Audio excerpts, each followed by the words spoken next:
Good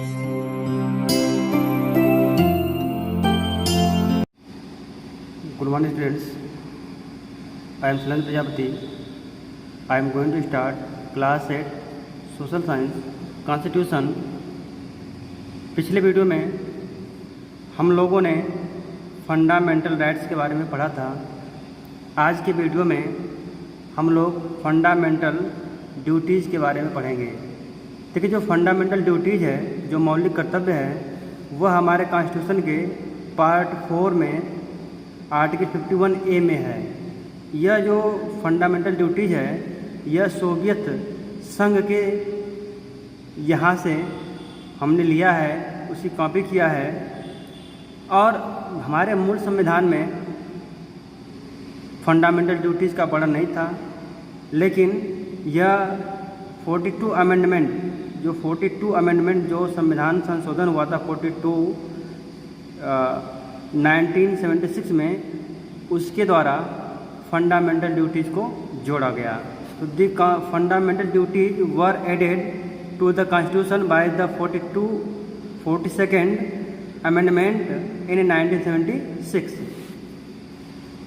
However, by the 86th amendment in 2002, देखिए जबकि क्या हुआ कि 86 में 86वां जो अमेंडमेंट हुआ, जो संशोधन हुआ, उन संशोधन के द्वारा पहले ये जो संशोधन हुआ 2002 में हुआ, और उस समय जो हमारा ओरिजिनल जो फंडामेंटल ड्यूटीज़ थे वो 10 थे, लेकिन जो ये 86 अमेंडमेंट हुआ उसके द्वारा हमारे कॉन्स्टिट्यूशन में एक ड्यूटीज बढ़ा दिया गया। अब जो है हमारे कॉन्स्टिट्यूशन में 11 फंडामेंटल ड्यूटीज हो गए हैं, में से 11 मौलिक कर्तव्य हो गए हैं जो निम्नलिखित हैं।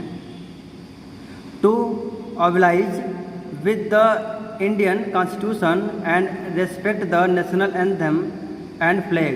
देखिए, यह बता रहा है कि भारतीय संविधान का पालन करना और राष्ट्र गान और ध्वज का सम्मान करना, ये हमारा पहला कर्तव्य हो गया।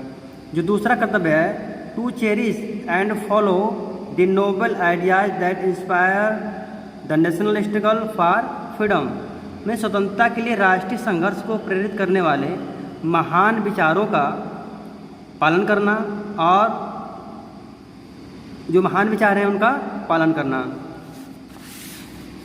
अब देखिए, जो तीसरा हमारा ड्यूटीज है, to protect the integrity, sovereignty and unity of the India, means Bharat की अखंडता, संप्रभुता और एकता को बनाए रखना, उसको बचा कर रखना, उसकी रक्षा करना। To defend the country and perform national service if and when the country require, देश की रक्षा के लिए यदि आवश्यक हो तो राष्ट्रीय सेवाओं का प्रदर्शन करना। मीन्स अगर हमें राष्ट्र की सेवा करने के लिए बुलाया जा रहा है, कॉल किया जा रहा है, तो हमें उसकी सेवा के लिए जाना चाहिए। जो फिफ्थ है, to promote the spirit of harmony and brotherhood among all the people of India and renounce any practice that are derogatory to women, means Bharat के सभी लोगों के बीच सौहार्द और भाईचारे की भावना को बढ़ावा देने और महिलाओं के लिए जो अपमानजनक किसी भी प्रथा को त्याग करना, ऐसी सभी प्रथाओं का त्याग करेंगे जिसमें महिलाओं का अपमान हो रहा हो। नेक्स्ट है, टू चेरिश एंड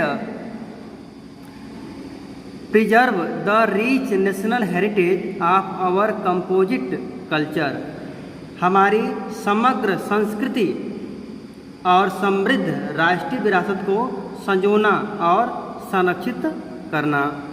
जो सेवेंथ है, to protect and improve the natural environment including lake, wild life, river, forest etc, में झीलों, वन्यजीव, नदियों, जंगलों